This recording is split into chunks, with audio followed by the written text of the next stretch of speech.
My name is Sarah. I am 82 years old. Many years ago, I worked for a very rich family. Their house was big and full of beautiful things. There were many rooms, big gardens, and soft chairs. I cleaned the house, washed the floors, and helped in the kitchen every day. Darren was the father, Elizabeth was the mother, and Roger was their little boy. I liked my job and I felt happy there. I thought I would stay for many years. The family had many expensive things. They had gold lamps, silver plates, and old paintings. Elizabeth had many rings, necklaces, and watches. She loved one gold watch very much. She wore it every day and kept it close to her. I knew it was very important to her. I was always careful when I cleaned her room. One morning, everything changed. Elizabeth could not find her gold watch. She looked in her room, but it was not there. She looked in the kitchen and the garden. She asked Darren and Roger if they saw it. Then she asked me. I said I did not see it. She looked at me for a long time. I felt cold inside. That afternoon, things got worse. Darren called me to the living room. Elizabeth stood next to him, and Roger hid behind her. Darren spoke with a hard voice. He said they could not find the watch. He said they trusted me, but now they were not sure. I tried to speak, but my voice was weak. Darren told me to leave the house. He said I must go and not come back. Elizabeth did not look at me. Roger said nothing. I packed my small bag. My hands were shaking. I wanted to cry, but I did not. I walked out of the big house. I sat outside on the street with my bag. I did not know where to go. I felt small and lonely. People passed by, but no one looked at me. I thought about the house, the garden, and little Roger. I thought about the happy days I had lost. As I sat there, I wondered why they believed I took the watch. I was always kind and honest. I cleaned their house like it was my own.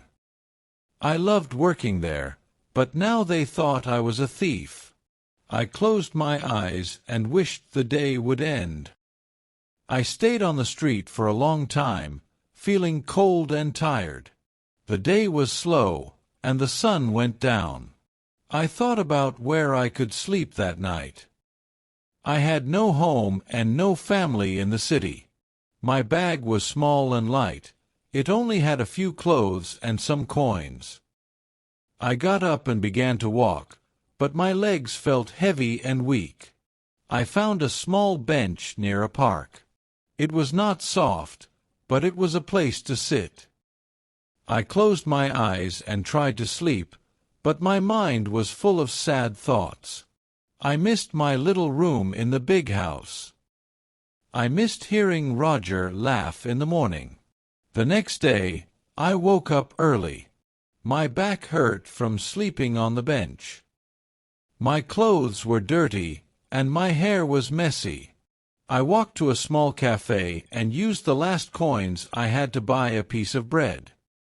The woman at the counter looked at me with cold eyes. I sat near the window and ate slowly. Later, I went to the market to look for work. I asked many people if they needed help. Some people said no, and some didn't even answer me. A man selling apples told me to move away. I tried to stay strong, but my heart was breaking. I wanted to cry, but I held the tears inside. I walked all day, but I found no work. That evening, I sat again near the park. I thought about my life before. I thought about Elizabeth and Darren. I thought about Roger's small hands when he gave me flowers. I wondered if they missed me at all. Maybe they forgot about me quickly. Maybe they were happy now without me. Suddenly, I heard a voice calling my name. I looked up and saw a woman running toward me. It was Elizabeth. Her face was red. She wore a long coat, and in her hand she held something small and shiny. My heart began to beat fast. I stood up, but I did not know what to say. Why was she here? What did she want from me now? Elizabeth came close and held out her hand. In her hand was the gold watch. It was not lost. It was never stolen. She looked at me with tears in her eyes. She said they found the watch. It had fallen behind a big chair in the living room. They only found it when they moved the furniture to clean. She said she was very sorry for everything. Her face was full of sadness.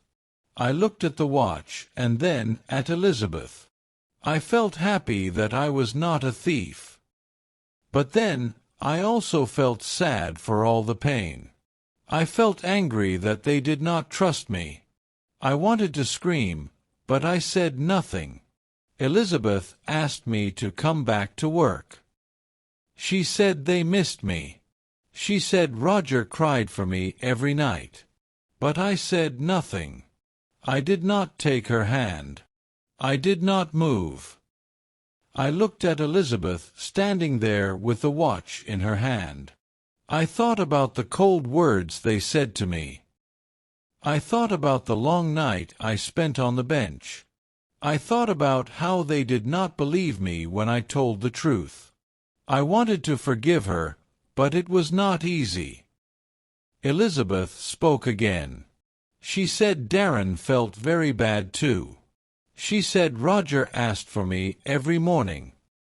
She told me they wanted me back at the house.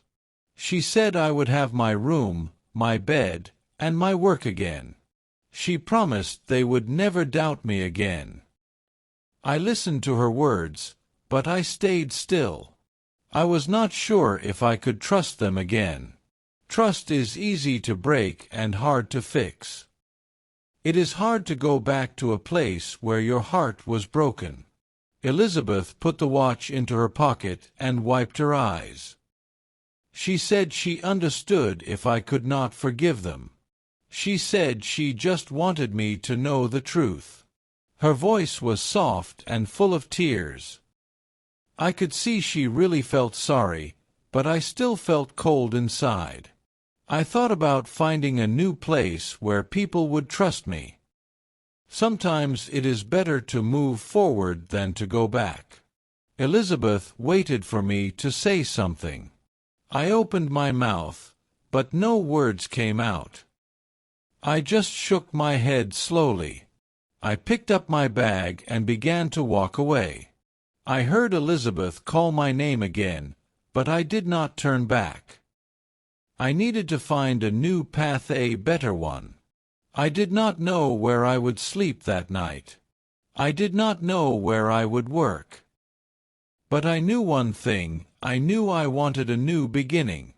I passed a small shop with a bright window. Inside, a woman was putting bread into baskets. She looked kind and busy. I watched her for a moment. Perhaps I could find work there. Maybe this was a sign. I opened the door to the small shop. The woman behind the counter looked up and smiled at me. Her smile was kind and soft. I walked slowly to the counter and said hello. I asked if she needed any help. I told her I could clean, carry baskets, and help with customers. The woman's name was Sophia. She said she owned the bakery with her husband, Andrew. She looked at my tired face and dirty clothes for a moment. She said nothing. I waited and hoped. Then she said I could help clean the bakery in the mornings. She said it would not be much money, but I could also have food and a place to sleep. My eyes filled with tears, but I quickly looked down and said, "Thank you." Sophia showed me a small room behind the bakery. It had a little bed, a table, and a small window. It was not big or beautiful like my old room, but it was warm and safe. I put my bag on the floor and sat on the bed. I felt so tired, but also a little stronger. I had a place to stay now. I had a chance to start again. That night I slept deeply for the first time in many days. The next morning I woke up early. I washed my face and brushed my hair. I wanted to look clean and ready. I swept the floor, cleaned the tables, and washed the windows. Sophia smiled when she saw my work. She said I was fast and careful. Her husband Andrew also smiled and gave me a fresh piece of bread. I felt happy again. I was not a lost girl anymore. Sophia and Andrew never spoke to me with cold voices. They trusted me. One evening, after a long day of work, Sophia sat with me. She asked me about my past. I told her a little about the rich family, the lost watch, and how they sent me away. She listened carefully and said that sometimes people make mistakes. She said that good people can be hurt by the mistakes of others. I felt a little better when I heard her words. I began to smile more. One afternoon, as I cleaned the window, I saw Roger across the street. He held his mother's hand tightly. Elizabeth stood beside him, looking at the bakery. For a moment, our eyes met. I felt my heart jump. Roger waved a little hand at me. Elizabeth smiled sadly. Then they walked away into the busy street, and I watched them go without a word. I stood by the window for a long time. I thought about running after them.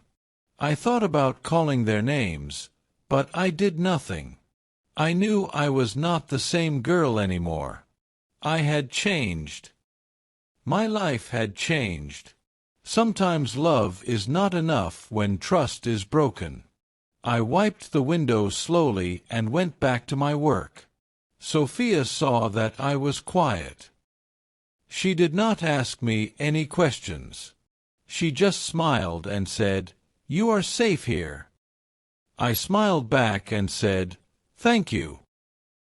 I knew that not everyone needed to know my past. What mattered now was my future. As the days passed, the bakery grew busier. One evening, Andrew came to me with a small envelope. Inside was my first week's salary. I held the money in my hand and felt happy.